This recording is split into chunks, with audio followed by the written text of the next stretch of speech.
Iowa Senator Joni Ernst. Good morning to you, Senator. So we remember Charlie Kirk and the energy that he brought to the fight for conservative values, for faith in America. How will you remember Charlie Kirk? He was an incredible voice, and obviously our sympathies go out to Charlie's wife, his beautiful children, and his entire family.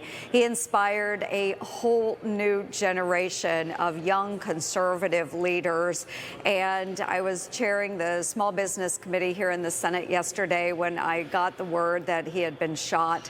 Immediately, my daughter texted me. She is 25, nearly 26 years old, an avid follower of Charlie Kirk. She and her husband enjoyed listening to the debates that he held on campuses all across the United States of America.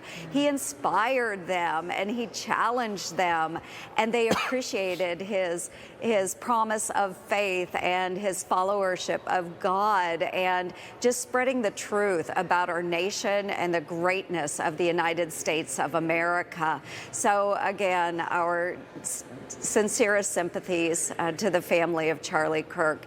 He will be a voice yet in the future as well.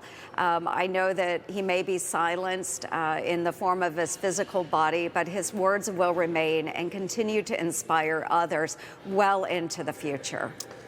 Yeah, no, absolutely. And Senator, I mean, sadly, this is not an isolated incident. Of course, last year, 2 assassination attempts against the then candidate and former President Trump. Obviously, I was in the White House on the day when the congressional baseball shooting occurred. And now we've lost a voice that meant so much to an entire generation. What do you think this says about the state of our political discourse in this country right now? It has gone way too far. Political violence is never the answer. It is never the solution.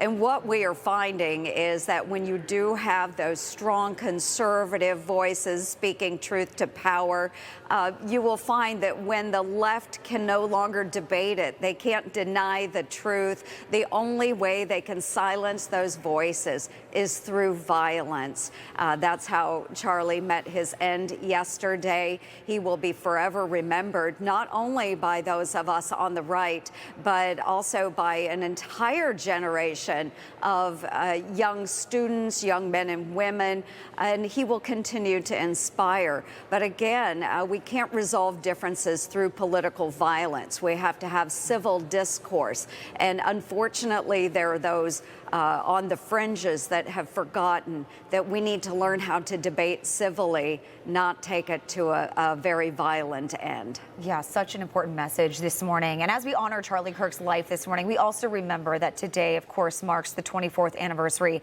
of the September 11th terror attacks. What does the memory of 9/11 mean for people fighting to protect America's future? Absolutely. 9/11 was a very dark day for the United States of America, but what it did do was motivate patriots all across the United States of America, and it brought us together in a way that other acts had not. So for those of us that served in the global war on terror, we knew that we were fighting for a just cause. We knew that we were protecting the United States of America from those foreign terrorists abroad that brought that fight to our very own homeland. So I want to honor all of those that served during the global war on terrorism, but also remember those first responders that gave that selfless sacrifice by running to the towers, by responding to that field in Pennsylvania, by responding here at the Pentagon in Washington, D.C., and all of those families that lost their loved ones on that dark day. We must remember, we must take the time to think about our past, think about today, and then project for the future and hope for peace, not just here in the United States, but around the globe. Yeah, Senator, I know you served. So many others signed up in the days after 9/11 to serve. And I think we are starting to see that inspiration come back to joining our United States military, serving our country here in recent months, I would say. And I hope that continues. Senator, thank you so much for joining us this morning. Information. Truth is freedom. is Newsmax.